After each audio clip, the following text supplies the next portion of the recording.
going to be changing the wheel bearing. It's a front wheel bearing on my 2011 Buick Lucerne. I have another video on the headlight on fixing, being able to change the light bulbs easily just by going in through this inner wheel well here. If you just pop those rivets, you can get to that. But anyways, today's episode, we're just going to change the wheel bearing. So just before we get started, some things that you're going to need to do this. Obviously a jack stand. I have a jack stand under there just for safety. It's still being held up by the jack, but I have the jack stand under there too. You're going to want a cheater bar, which is this, just because to get this axle nut off right here, it's a little bit stiff. And you need an axle nut. This is a whole kit, but whatever one fits for your vehicle.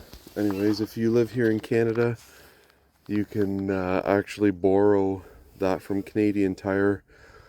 They make you pay for it now, but you can just return it after and you get your money back.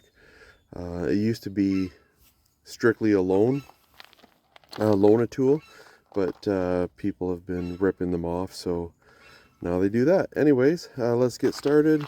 First thing that we're going to want to do is take off the brakes here. And I'm actually going to pull the brake off. I want to inspect the brakes as well and the caliper housing here. But to do so, you got two bolts on the back here. One down here, all the way at the bottom, and one up here.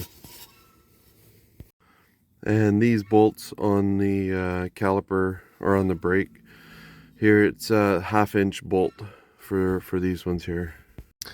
Once you have the bolts removed, it helps if you have a screwdriver, just to be able to pry this off.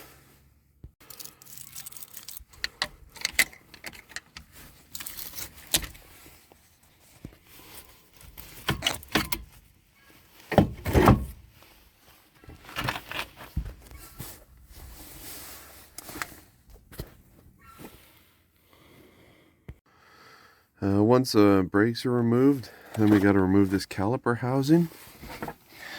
And for this, you got, sorry, it's icy here. Two bolts, one here and one down here.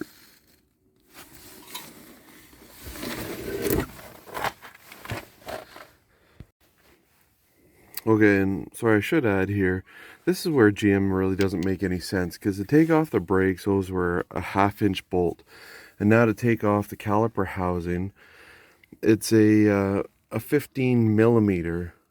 So they keep switching back and forth between metric and standard. But anyway, so it's a 15 mil socket to take off the caliper housing. Now actually, before I get too much further, I'm going to undo this axle nut here. It's a good idea to spray some WD-40 or something on here, just to give it some lubrication to be able to come off a lot easier. Anyways, the socket for the Buick Lucerne 2011, it's a 33 millimeter socket axle nut. Anyways, that fits on there nice and snug. And like I said, I'm going to use my cheater bar to be able to undo this. Now on your rear bearings, you don't have an axle nut because there's no axle to your back tires. This is a front wheel driven only car, and there's only an axle nut on the front bearing. The rear bearing, it's identical how we're going to take it off, except we just don't have this axle. Alright, so that axle nut was a whole lot easier actually. You could see I sprayed some WD-40 on there, but with that cheater bar it was real easy and it came right off. The other thing that you're going to need is there's a little screw here that holds this rotor on. Now, a lot of garages, when they replace your brakes, replace your rotors, they don't put this screw back in, and I've done it the same. Sometimes I put it in, sometimes I don't. But I found with this car, because there is a little bit of room around the these bolts here holding the rotor on, that it just helps keep it in place. So you don't have to have those on there. They're actually designed just during manufacturing while the vehicle's on the assembly line to keep the rotors in place. So anyways, so you're gonna need a hex for that. And just so you can see here, if I can get it in the camera, this is a T30, and that's the one that you need for this screw. If you're just going to buy the individual one itself, if you're going to buy the whole set, that's great. But anyways, if you're just buying the one, it's a T30. And I'm really sorry, but I really wish that I had a stand for my camera, and then I could actually just leave this recording the whole time. But sorry that I have to keep cutting out here. So now once the rotor's off, you'll see there's 3 bolts holding this bearing housing on. There's one here, one down on this corner, and one down on this corner right here. And anyways, I'll try and flip my camera around and get it in behind here so you can see. It's actually, like, that bolt is pretty accessible. And there's one right there. And then the third, this is your ABS and speed sensor and whatnot. And anyways, the third one is just tucked in behind here. So when you pull this off, it's actually not that bad to get in there and get it. You don't need any sort of special tools, just a regular socket, like a deep socket. Okay, so once you have those 3 bolts removed, then it's simply prying this off of here. So basically I just use a flathead screwdriver, and I just kind of stick it in there and I hammer it, and it because this bearing is just kind of pressure fit into this little housing here. Anyways, it really doesn't take a whole lot. A few taps with a hammer and it actually starts to separate nicely, and then you can just pry it out, and then we'll give that a little bit of a cleaning in there before we install the new one. As you can see, it was literally just 2 taps. You can see a little scrape mark there, but anyways, it was 2 taps and it popped off nice and easy, and then it just pops up like that. So again, we're just cleaning up all this,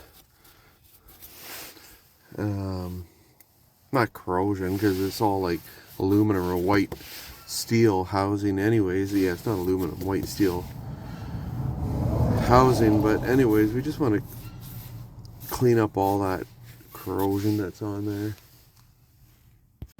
Now always make sure you put this back on first before you start to insert this, because this is, your clip needs to mount back here onto this for your ABS and your tire sensors, like your speed sensor. The speed sensor's inside the housing. And anyways, now we're going to start putting it all back together. I'm going to start with these 3 bolts, put those back in, and it's a good idea to use some anti-seize. I'll just show you here. I use this, and I put that on the threads of the bolt, and anyways, it makes it easy next time I have to take it all apart. It's never seized up tight. So, and I should add that these bolts need to be torqued to 40 pounds per square inch. Anyways, or 40 whatever, 40 foot-pounds. That's what I mean. Sorry about that. 40 foot-pounds is what those need to be torqued to. Just because I put the anti-seize on it, I went actually up to 50 on them. If you torque them way too much, you can actually cause your bearing to wear out prematurely. So always make sure that you follow those specs. It calls for like putting some blue Loctite on it, a drop of blue Loctite, and going to 40. I went to 50 with some anti-seize anyways. I've never had a problem with them coming off or coming loose. And then this axle nut will get torqued to 118 foot-pounds, is what this nut will get torqued to.